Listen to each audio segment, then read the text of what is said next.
tu veux, tu peux t'appuyer un peu sur le dos. Regardez à fond. Une bonne hauteur.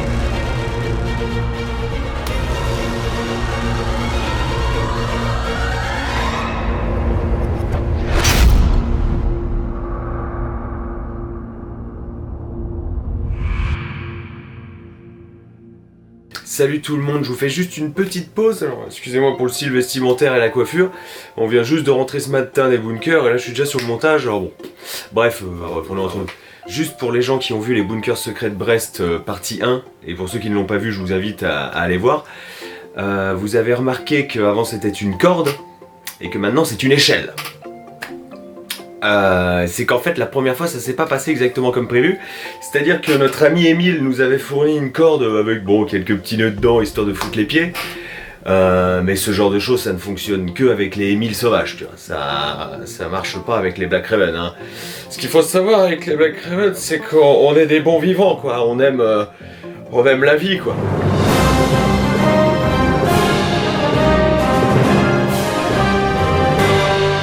Ouais, donc physiquement après ça effectivement ça suit pas quoi. Donc on a été obligé de commander une autre échelle sur Sedinscoon, nanana, c'est arrivé au bout de 3 semaines et du coup on a pu le refaire et c'est pour ça que la partie 2 a mis autant de temps à sortir. Voilà, excusez-nous juste pour le petit bluff du à suivre mais on allait vraiment le faire donc. Allez, on se retrouve dans cette galère. Bon, vous le reconnaissez j'imagine? On a été obligé de le reprendre pour ce soir. Voilà, le fardeau. Le petit Émile, comme d'habitude, qui va nous emmener. On va parler des portes de bunker. Le fameux... Émile Louis, fils de Didier Porte. Monsieur qui a écrit ce commentaire, si tu te reconnais, énorme dédicace. Qui nous emmène encore dans l'endroit où vous aviez déjà vu, dans l'endroit improbable où moi je n'ai pas envie d'y aller. Vous êtes comment vous? Voilà, moi pour l'instant serein, hein, je suis pas encore devant, donc ça va. Ah ouais. Ça va, ils ont acheté une échelle de PD spécialement pour y aller, donc Donc je suis le seul à avoir le caleçon mouillé. Mais tu vas pas avoir que le caleçon encore assis par terre. Bon, on y va? Bon, on se retrouve à la descente.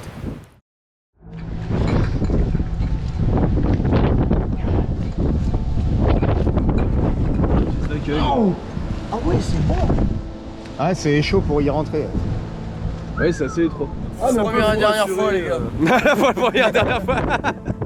Allez, sans baudrier, comme un lâche. Comme un lâche. Oui, je sais pas pourquoi j'allais dire lâche, mais comme un con.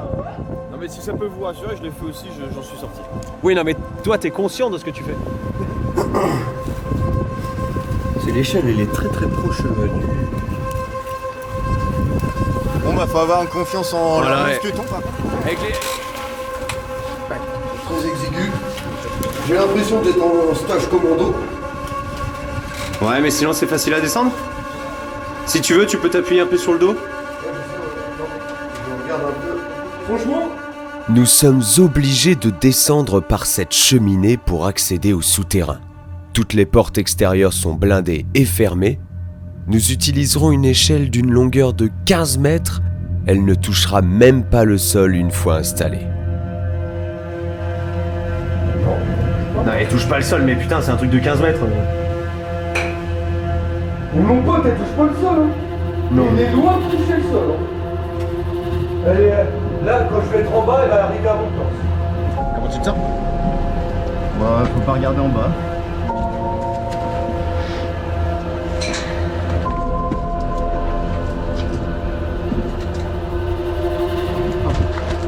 Une belle hauteur. Ah, regarde pas en bas, tu me stresses.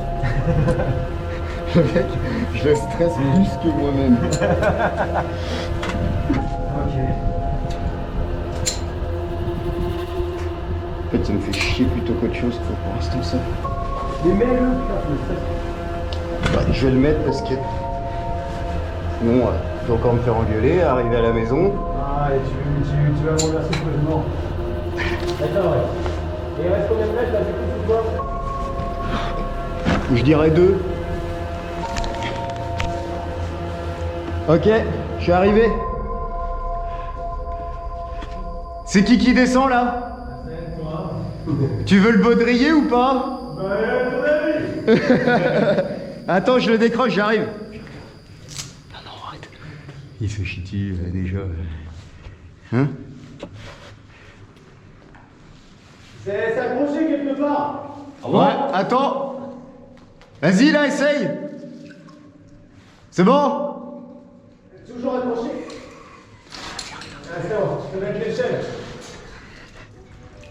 Oh putain, on se prend de l'eau sur la gueule. Non, mon gant. Et voilà, j'ai les pieds trempés et je suis...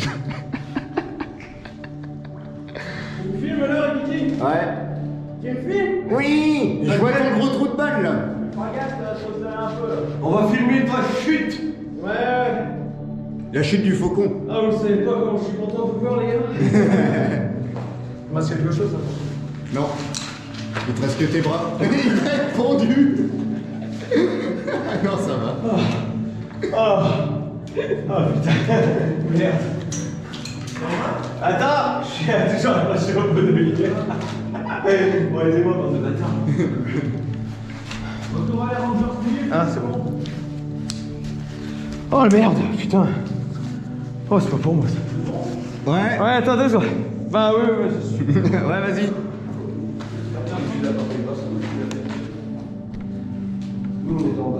T'es beau avec ton casque. C'est vrai que tu peux retrouver mon échelle de qualité. Putain. Putain, on est vivant. Ce fort souterrain est un pot pourri de batteries casematées du 19e siècle. L'apparition de l'explosif brisant en 1885 provoque la célèbre crise de l'obus-torpille qui rend obsolètes les fortifications maçonnées de l'époque. Les ingénieurs militaires rechercheront des parades en bétonnant la fortification ou en l'aménageant directement dans la roche. C'est ainsi que vont naître les batteries de rupture casematées de Brest, creusées sous roc en 1888. Nous ne connaissons pas son rôle lors de la Seconde Guerre mondiale, mais il sera certainement réquisitionné par l'Allemagne, comme tous les forts de cette époque pour résister à l'attaque des Alliés. C'est pas un bunker allemand à proprement parler en fait. À la base, c'est de construction française de la fin du 19e siècle. Et c'était une batterie qui permettait. En fait, ça c'était une chambre de tir qui abritait un canon de 320. Et en gros, si tu veux, la porte blindée que tu as maintenant n'était pas là. Tu avais une embrasure par laquelle le canon pouvait ouvrir un passage. Et donc pendant la guerre, il y a effectivement eu des Allemands. Et après la guerre, ça a servi pendant la guerre froide pour abriter un groupe électrogène de l'armée pour une base voisine. Donc en gros, tu vois, là, tu as l'emplacement de groupe électrogène. Et autour, tu as toutes les machines qui servaient. Là, tu as le réservoir d'essence. C'est qu'un morceau du moteur. Ouais, t'as encore des boules. Pareil, là, t'as une espèce de truc qui tourne. Je sais pas comment ça s'appelle. Un volant moteur. Et là, t'as le truc de refroidissement, me semble-t-il. Le pot d'échappement. Eh, par contre, je veux juste vous arrêter. C'est qu'on était à 225 p, il me semble. 225, ouais. Oh non, mais je peux. Merde, bah putain. Eh bah bravo, Il a il a faussé les années. C'est quoi, c'est la résolution de la vidéo, ça, 225 p? Non, mais. Et là, tu as l'engin d'aération. Parce que ça devait fumer pas mal quand même. Et comme reste du 19e siècle, tu as l'espèce de palan qui est au plafond qui permettait de charger le canon. Tu vois, l'espèce de rack. Ah oui, d'accord. Ouais. Et ça chargeait le canon par l'arrière. Regarde comment il s'appelle avec ses bottes. Pourquoi on n'a pas pris nos bottes? Ah, il y a un radeau. Ouais, si vous en trouvez une autre, vous pouvez faire avancer petit à petit. Ouais. Alors je sais. Oh là là, ça devient de plus en plus profond là. Les Inzal arrivent par là pour. Gants isolants. Magnifique truc, c'est les gants pour travailler, tu vois, t'as la consigne pour les utiliser à l'intérieur. Le gant de titan. Ah oui, d'accord, putain, c'est pas du petit gant. Hein. Ah oui, clairement, ouais. D'accord. Pour faire l'échelle. Ah, c'est des gants pour les volcanologues. Ouais, c'est ça.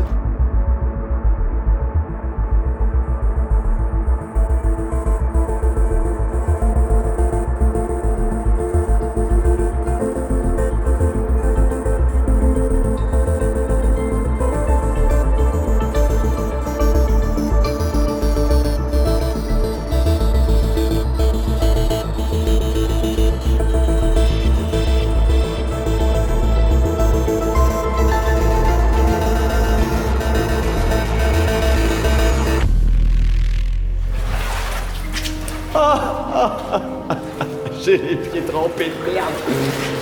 Ouais, t'as les pieds trempés, mais on a la salle des transformateurs. Admire ce magnifique transformateur Alstom. C'est du Alstom. Alstom. Mais il y avait un H avant. Bah apparemment. Bah, ou alors c'est pas le même Alstom. Il n'y en a pas 36. Ouais. Peut-être quand ils ont dénazifié. Dénazifié. Non, c'est d'après-guerre, ça, c'est.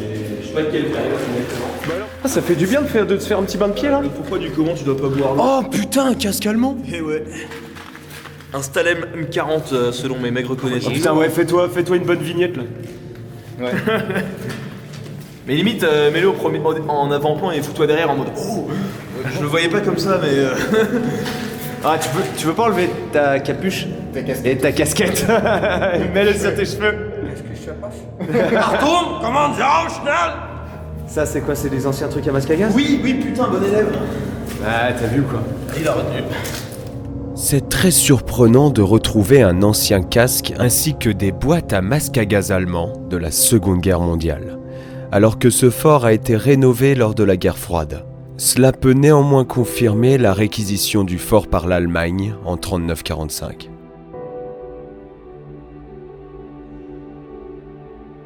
C'est du 7 août au 19 septembre 1944 que la bataille de Brest fut menée. Dès son arrivée à Brest, le 8e corps d'armée des États-Unis encercle la ville et la prend d'assaut. Les combats s'avèrent extrêmement difficiles car la garnison allemande est bien retranchée et est composée en partie de Fallschirmjäger, j'espère l'avoir bien prononcé, des parachutistes militaires d'élite dirigés par le général Hermann Bernhard Ramke. Ces parachutistes ont âprement défendu leur position malgré les bombardements, les raids aériens et les assauts terrestres, soutenus par des troupes américaines.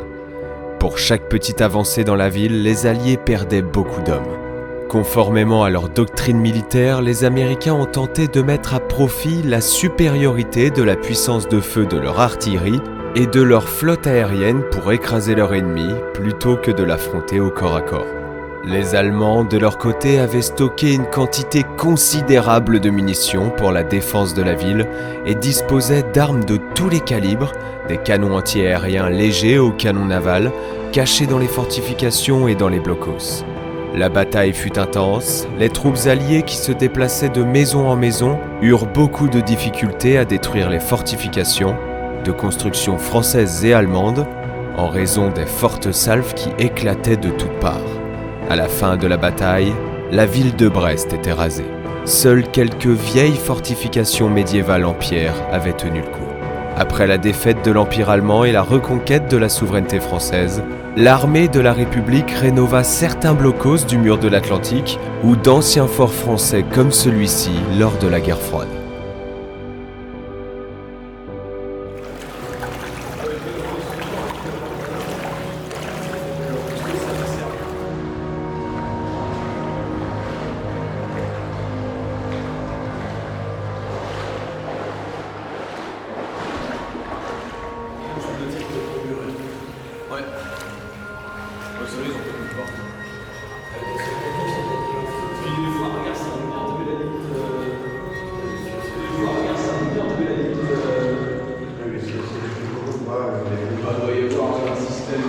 Mais j'ai plus d'eau dans mes chaussures que... Parce qu'on se plaint, mais ça plus d'eau dans mes chaussures que de chaussures.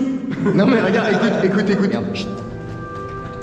On n'entend pas, mais en fait j'ai un verre d'eau dans les chaussures. C'est là qu'encore une pour aller voir comment ça va. Ce fort est muni de 2 chambres de tir où étaient installés 2 canons gigantesques de 320 mm. Ces canons ont été enlevés lors de la Première Guerre mondiale pour être emmenés sur le front.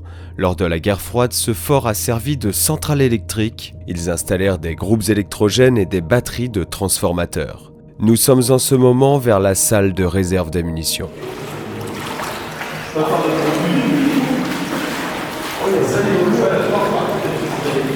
Ah ouais, putain, belle porte en bois là, belle porte au château. C'était le magasin tous les canons de l'époque. Vous avez vu. Porte qui a 150 ans. Ouais.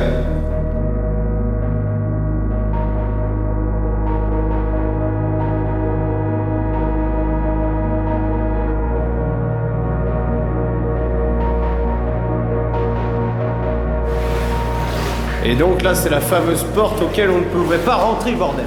Exactement, au bout d'un escalier qui est quand même très canique. Ah ouais, c'est vrai qu'il est propre. Il est assez long. Ouais. Et puis non mais même il est super propre.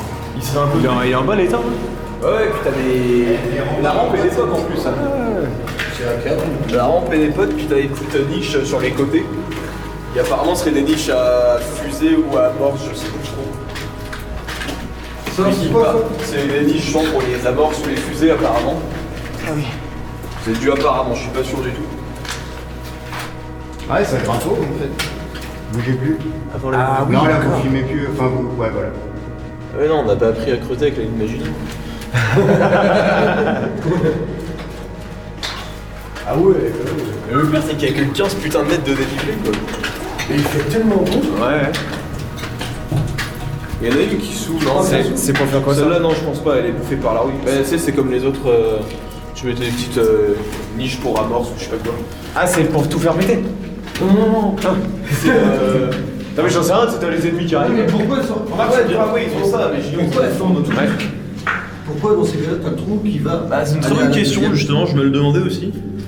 Parce que là, je veux bien que tu peux stocker des trucs là-dedans, mais ça veut dire que tu jettes un truc, il descend tout en bas. Ce serait pas des chemins de câbles et puis au final ils pouvaient. Là, pour le les coup, ouais, t'as un bricoler. câble dedans, du coup. Et qui a été Peut-être fait que ça a sur- été rajouté, remarque. Parce que, bah, je sais pas. J'en ai aucune idée, en Ah, fait. mais faut creuser ça. Ils ont creusé dans la roche même, quoi. Ah ouais, c'est un sacré. Ouais c'est vrai que ça peut pas être évident. Hein. Mais t'en as certains du même type où c'est creusé, t'as même pas le ciment, t'as juste la roche, c'est à vif. C'est surtout là, tu montes juste pour voir une porte fermée quoi. Ouais, c'est ça. En fait, c'est. Ouais, mais c'est stylé. Ah, t'as un beau plan où on descend l'escalier. Voilà. Ça monte plus, Voilà, très belle porte fermée. Putain la vache, c'est marrant, on dirait du bois au bout d'un moment, le métal comme ça. Ouais, c'est vrai. Il est tout éclaté avec l'humidité. Bon, malgré que l'on soit à 2 mètres de l'extérieur, juste séparés par cette porte, il nous faut redescendre. Pour s'échapper de cet endroit, il nous faudra remonter. Mais avant, nous devons faire quelque chose. Pour rendre honneur à la résonance du lieu, place à la chorale du village, Blackraven. 2, 3. Tu fais comme le tsaref, tu peux la crier et puis c'est bon. On se refait la même chose que les arènes. T'as bien suivi.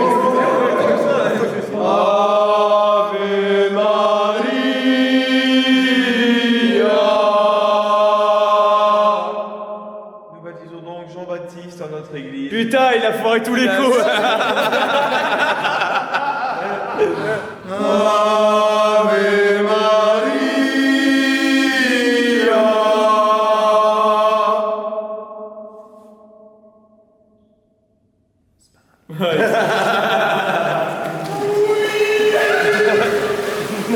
Allez plonge. Il se croit à la piscine. T'as pris ta douche avant d'aller à la piscine.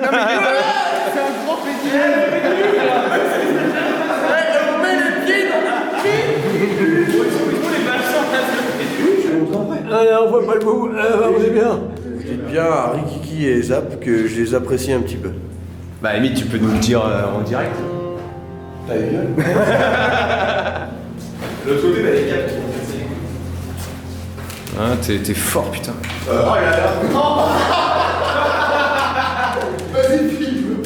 La castration.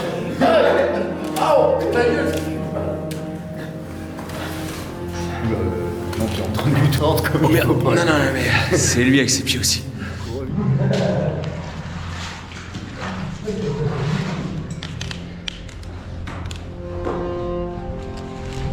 Ah mon Dieu, tout remonter.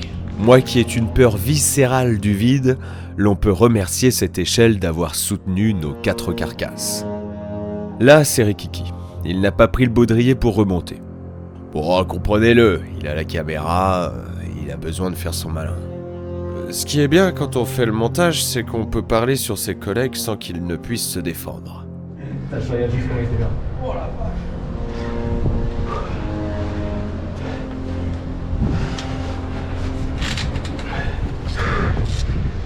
Quelqu'un peut me sortir? Limite c'est plus facile tout seul. Mais, Franchement, c'est plus facile tout seul. Il m'a aidé, j'ai l'impression d'être un traiteur physique. ouais mais vous êtes...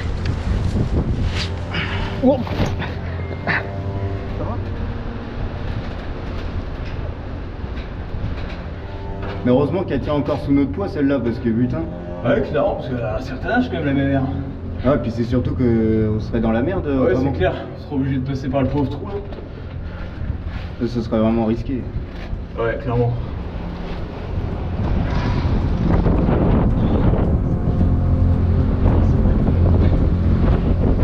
Bunker qui est en train d'accoucher, c'est magnifique.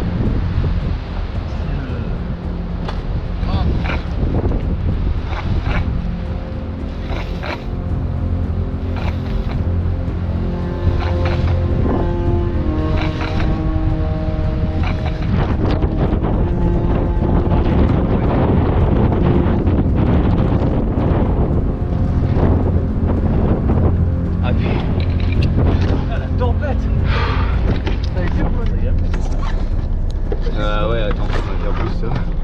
Non, mais on pourra remonter là, il va se casser la main après tout dessus. On se fait un petit check tous ensemble. Allez. Juste pour la douleur. Ouais. Allez, 1, 2, 3,